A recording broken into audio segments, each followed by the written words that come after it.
श्री कृष्ण गोविंद हरे मुरारी, हे नाथ नारायण वासुदेवाय। हरि ओम। नारायण नारायण। अष्टावक्र गीता प्रकरण दूसरा, सूत्र 7। अनुवाद। आत्मा के अज्ञान से संसार भासता है, आत्मा के ज्ञान से नहीं भासता। जैसे रस्सी के ज्ञान से सर्प भासता है, उसके ज्ञान से नहीं भासता है। व्याख्या। राजा जनक जी को आत्मज्ञान हुआ, जिससे उन्हें सारी सृष्टि आत्मवत दिखाई देने लगी। इस सृष्टि में वे, फिर से पढ़ते हैं, इस सूत्र में वे सृष्टि में दिखाई देने वाली भिन्नता का कारण बतलाते हुए कहते हैं कि यह संसार भी आत्मा अथवा ब्रह्म स्वरूप ही है, क्योंकि यह उसी ब्रह्म से उत्पन्न हुआ है, किंतु यह उस ब्रह्म से भिन्न जैसा भासता है। उस ब्रह्म से भिन्न संसार जैसा भासता है। इसका कारण उस आत्मा का ज्ञान नहीं होना है। जब तक आत्मा का ज्ञान नहीं होगा, यह संसार भिन्न प्रकार का प्रतीत होगा, अन्यथा यह संसार आत्म स्वरूप ही है। यह ऐसा ही है जैसे रस्सी के ज्ञान से सांप भासता है। सांप तभी तक दिखाई देता है जब तक कि रस्सी का ज्ञान न हो जाए, किंतु जब देख लिया कि यह रस्सी ही है, सांप नहीं है, तभी सांप की भ्रांति मिटती है। ऐसा ही यह संसार आत्मा के अज्ञान से ही भासता है। राजा जनक ने दोनों स्थितियां देखी, अज्ञान की भी एवं ज्ञान की भी। इसीलिए उनका कथन प्रमाणित है। इस सूत्र की महत्वपूर्ण बात यह है कि जिसको आत्मज्ञान हो गया, जिसने आत्मा को जान लिया, उसका संसार छूट जाता है। संसार छोड़ने से आत्मज्ञान नहीं होता। यह सब भ्रांत धारणाएं हैं। यह सब भ्रांत धारणाएं हैं कि संसार को छोड़ो, यह माया है, मिथ्या है, भ्रम है, असत्य है।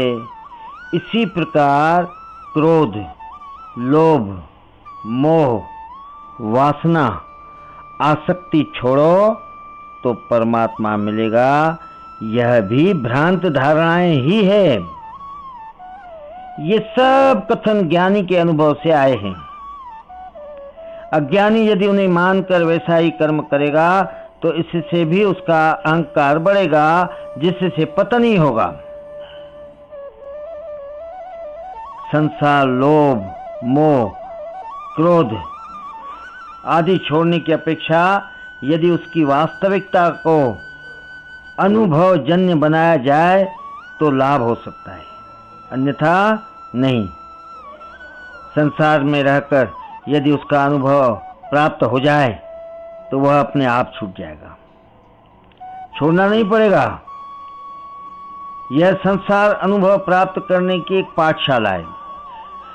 इसमें रहकर अंतःकरण की शुद्धि की जा सकती है, किंतु आत्मा को जानने की प्रक्रिया इससे भिन्न है।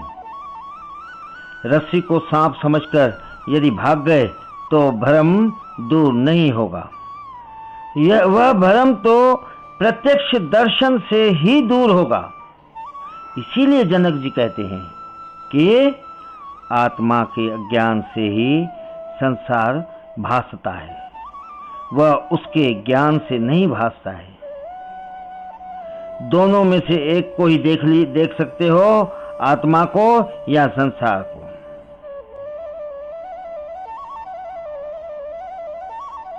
आत्मज्ञान के बाद भी संसार तो रहता है, किंतु जैसा वह अज्ञानी को दिखाई देगा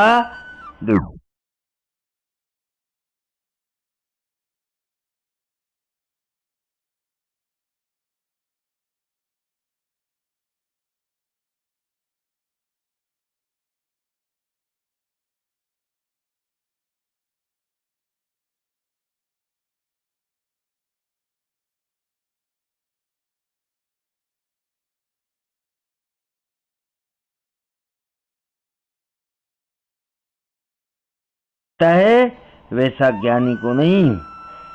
उसकी दृष्टि बदल जाती है, देखने का ढंग बदल जाता है। ज्ञानी को एक नई दृष्टि मिल जाती है, उसके सोचने का ढंग बदल जाता है। वह कहता है करने से अहंकार बढ़ेगा, करने वाला परमात्मा है, उसे ही कर लेने दो।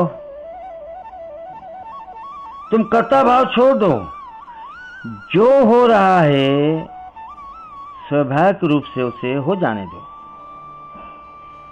तुम संकल्प लेकर कोई काम मत करो। सब कुछ स्वीकार कर लो, कर्ता नहीं, साक्षी बनकर साक्षी बन जाओ, केवल दृष्टा। सृष्टि का नियम है, सब अपने आप हो रहा है। सृष्टि का नियम है, सब अपने आप हो रहा है।